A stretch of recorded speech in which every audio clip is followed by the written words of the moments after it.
welcome, folks. That is Cade. He's the grandson of the track owner. He has his own YouTube channel. It's Enduro Cade with a K. All one word. Get a chance, go over there and hit that old subscribe button. Help that young man out. He stopped by and asked me if I was who I was, and I gave him some advice on some different camera angles and stuff, and we had a good conversation. So, we're up here at Renova. Actually, we're at Crossforks. Sorry about that. At Quiet Oaks Campground. And I used to come up here all the time to go to the snake hunt on the Harley. Haven't been up in a few years, but this was a nice trip back in time for me. Love the area. Didn't even know this campground existed, but it's nice up here. Didn't have to level the camper out at all. They hold the Rattlesnake Enduro up here next week. And I think there's 600 riders, and that registration fills up in 10 minutes, they say. It's unbelievable. Did you happen to notice the flag that was cut into the side of the hill? Track owner, I was told back in 2016, his son went to the Naval Academy, and he did that as a tribute for him. And I just think that's awesome. Being a fellow Navy veteran, I just was really proud of something like that he did for his son. That's kudos. I mean, that's awesome. So, Dave Kutzel come up here several times and laid this track out and thought about it, and he just nailed it. Let me just tell you, when I first got here, I thought, oh no, this is going to be a drag race. I don't know how this is going to work. It just looks like straight up and straight down. But what you couldn't see, unless you rode it, is that there is enough off-camber, enough hairpin turns, enough elevation change that it's not what it seems. And you'll see when you see me racing my motos that it's just an awesome track. And it's got some fast places in it. It's got some technical stuff in it. And it had places where you could get kind of out of control, but you could gather back up and have no problem at all. I can't wait to come back next year. It's going to be a good time. Right here on this straight stretch, you were in fifth gear, going by these people right here, and that's one of the fastest places on the track, but you've got to slow down because you're going to go down and make a right-hand off-camber turn, going back up over that hill, and you had better get her load up a little bit, or you're just going to slide out at the bottom, and the guy that's wanting to get by you is just going to duck underneath you. And you'll see exactly what I mean in one of my motos. Here's some of the kids. They had their own moto, and I want to say there was 6-8 of them here I was able to capture on film. And everybody had a good time up here, and looking forward to it next year. Well, here comes old Bob Lizzie giving me some advice. Enjoy the show, folks. I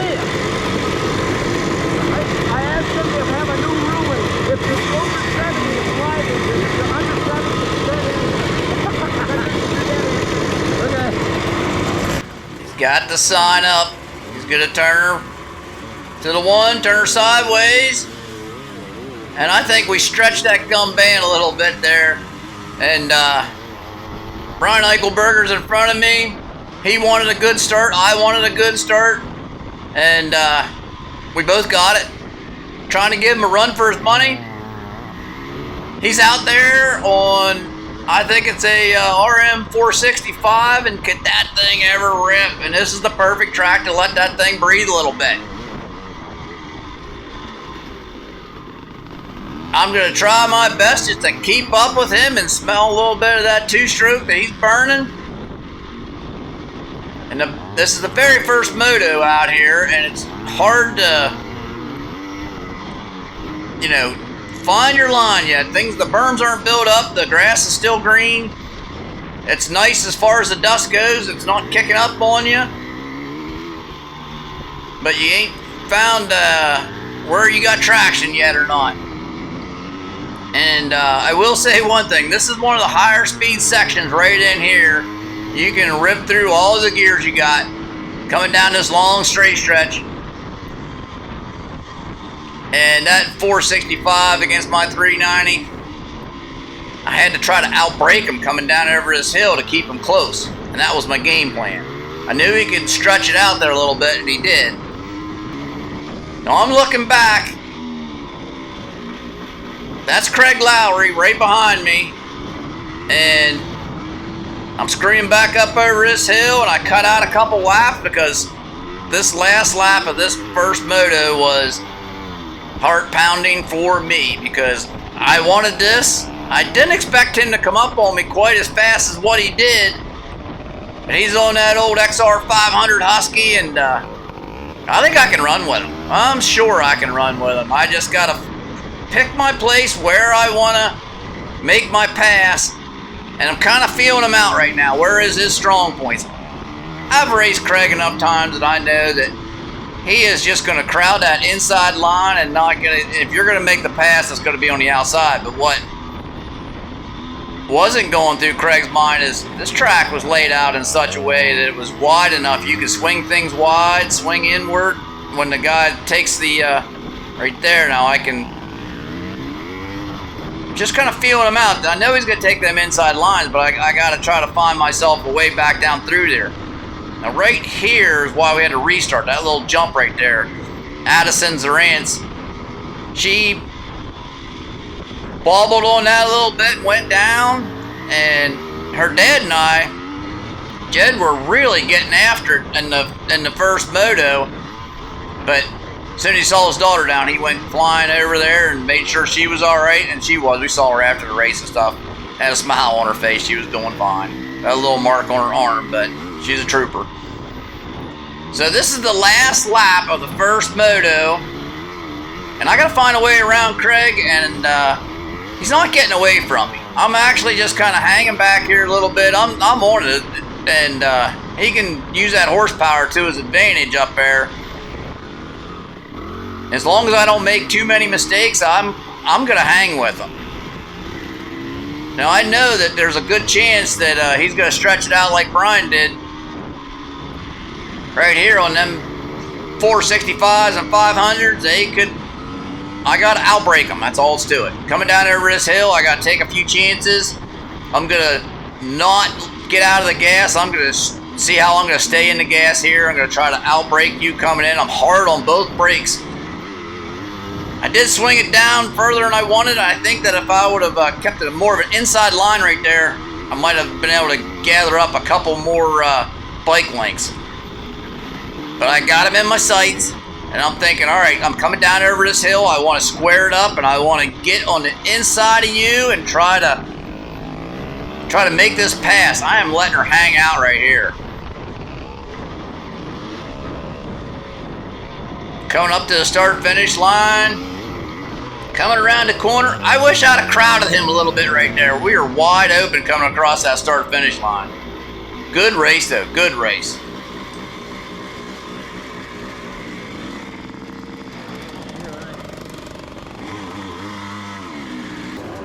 Alright, this is your race number 9.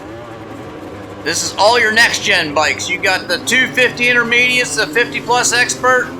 Next-gen Intermediate 50-plus. You got the 60-plus Expert, the 60-plus Intermediate, the next-gen Women Intermediate, and the next-gen Juniors. All out here on the same track. And you're going to hear some names that you don't normally hear. Because at least I don't.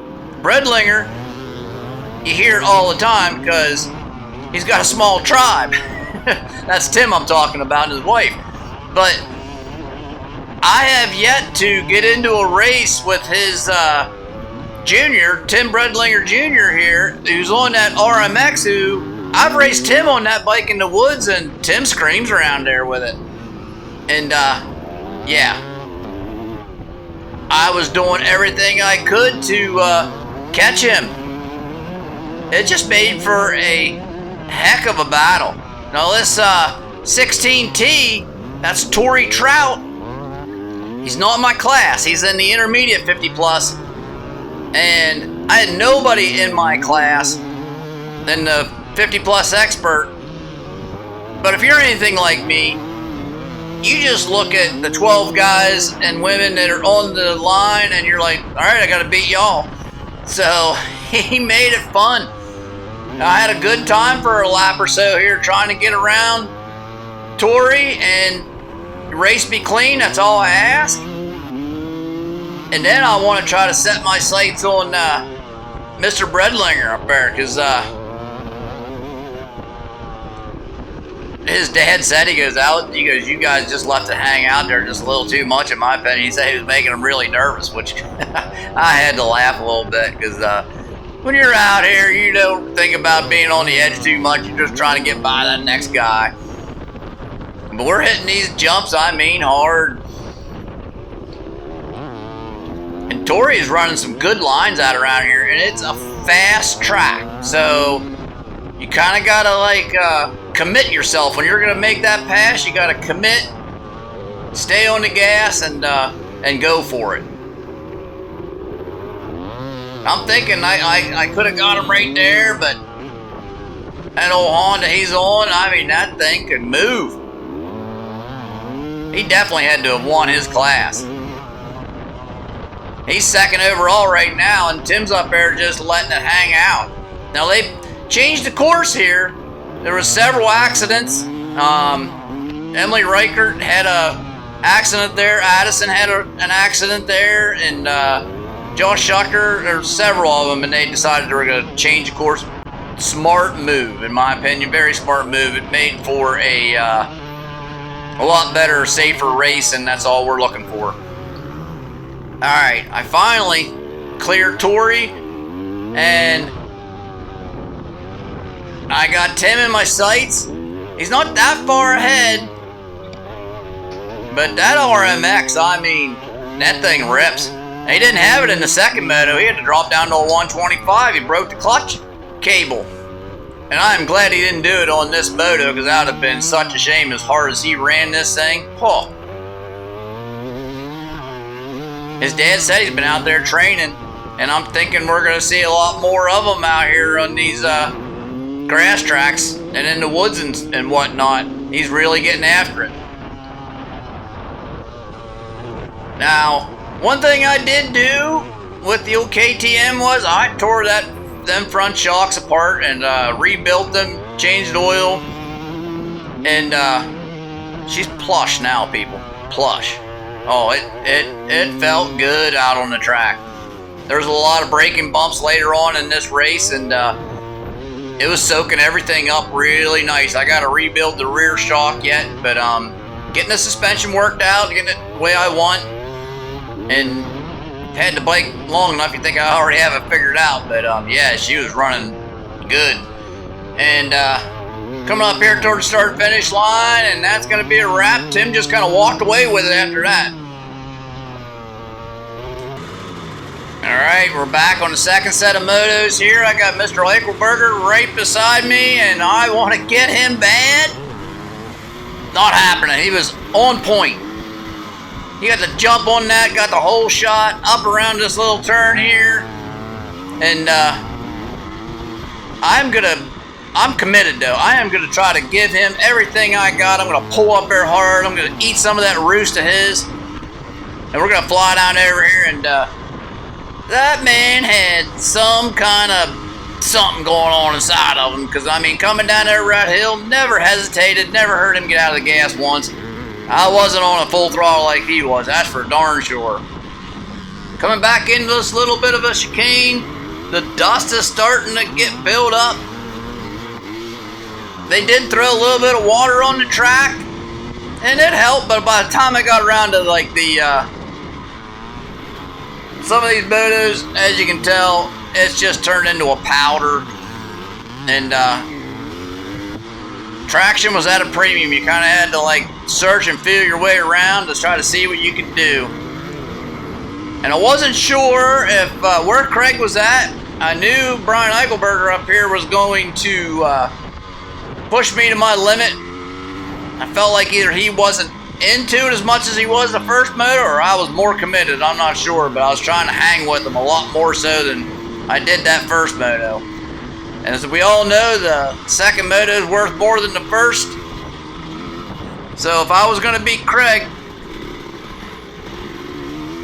and try to snag a second place, because I'm gonna let the cat out of the bag here. I don't have anything for this 465. It's Brian's gonna take a 1-1 and grab that first place trophy. I'm looking for a second place trophy at the very least, though. So I gotta beat Craig. And he's back there. He just didn't get the greatest of starts. He's working his way up through. But I still feel like the longer I hang behind Mr. Eichelberger, the more I'm thinking, hey, maybe I can do this. So, I mean, I think that's all it takes is someone let you in the game long enough. You're thinking, all right, I might be able to hang with him, and maybe if he makes a mistake or two, I can capitalize on it, but I've got to be there. But he is one heck of a racer. I can't wait to race him again. I'm at about the same point. I might be back a bike or two on the second lap here.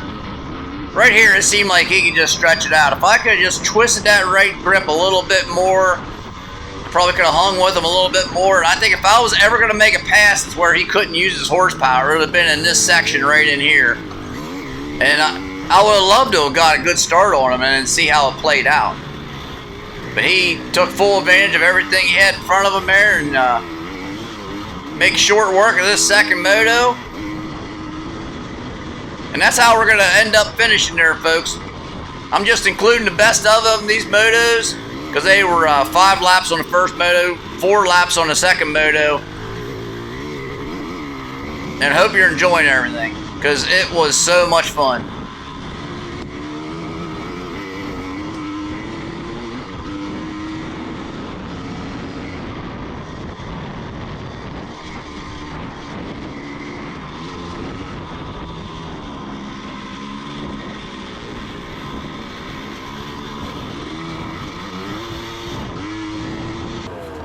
All right, last race, race 9 on the KTM, and you heard about Tim Bredlinger Jr.,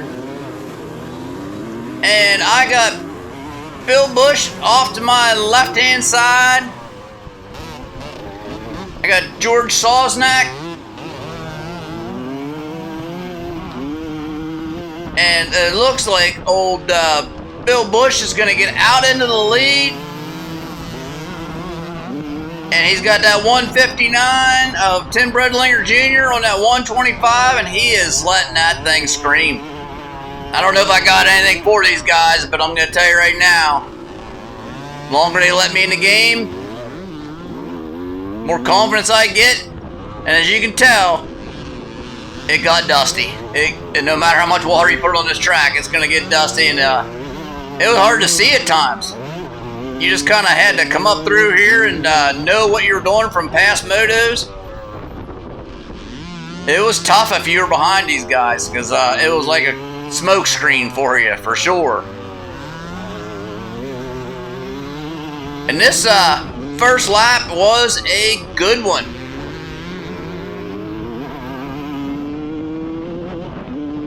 I thought the old 200 would be able to sneak down on these guys, and Bill Bush just stretches it out. He just twisted that right grip as hard as he could.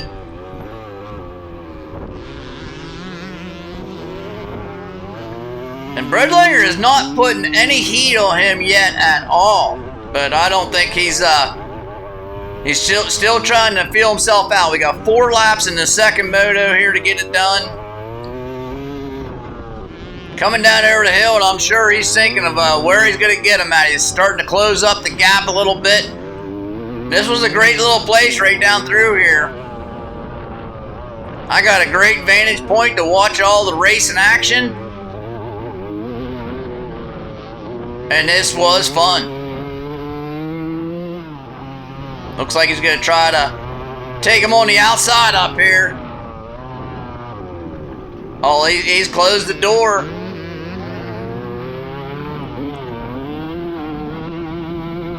Bill is hanging tough, though. Keeping that inside line. If you're going to pass me, you're going to pass him clean on the outside, he says. That old Honda he's on, I mean, that thing, it is ripping hard. Back up over this hill. This is a nice little off-camber coming back down over here, and it's beat into death, and I got nothing but dust in front of me. Trying to gauge where this jump's at right there. Them two are still hot and heavy up there. He's trying on the outside now. Bill's not giving him an inch. Into the chicane. He's showing him a fender left and right. Oh man, this is some good racing here, let me just tell you. Coming up over the hill here. I think he gets around him right there. Yeah, it's where he got around him at. I got Bill Bush in front of me, and I'm thinking, all right, he's got to be tired after racing Tim that hard. Go into this turn, and the front end just loses traction. She goes down on me. I'm like, oh man, are you kidding me? I was frustrated. Let me tell you, I was frustrated. Got her going now, and I think that's old 16T. Old Tory Trout again. And then old Brian Ashcraft come around on me. Trying to get my wits about me. And he just starts laying the hammer down. Come on, Brian, give me a break here. Last lap, I edited out a few laps there, and I'm telling you, Brian gets up on the bars a little bit there, making himself wide. He's not going to make this pass for me easy, that's for darn sure. He's not in my class, but I want around Brian any chance I can get, let me just tell you. He's up, ready for the jump, takes it, looks good. I'm going to let him, I'm not going to push the issue here too much. I know he's not in my class. I always love racing Brian though. Cross that start-finish line for a checkered flag, and that's how she's going to end there, folks. That was a good one. Can't wait to come back.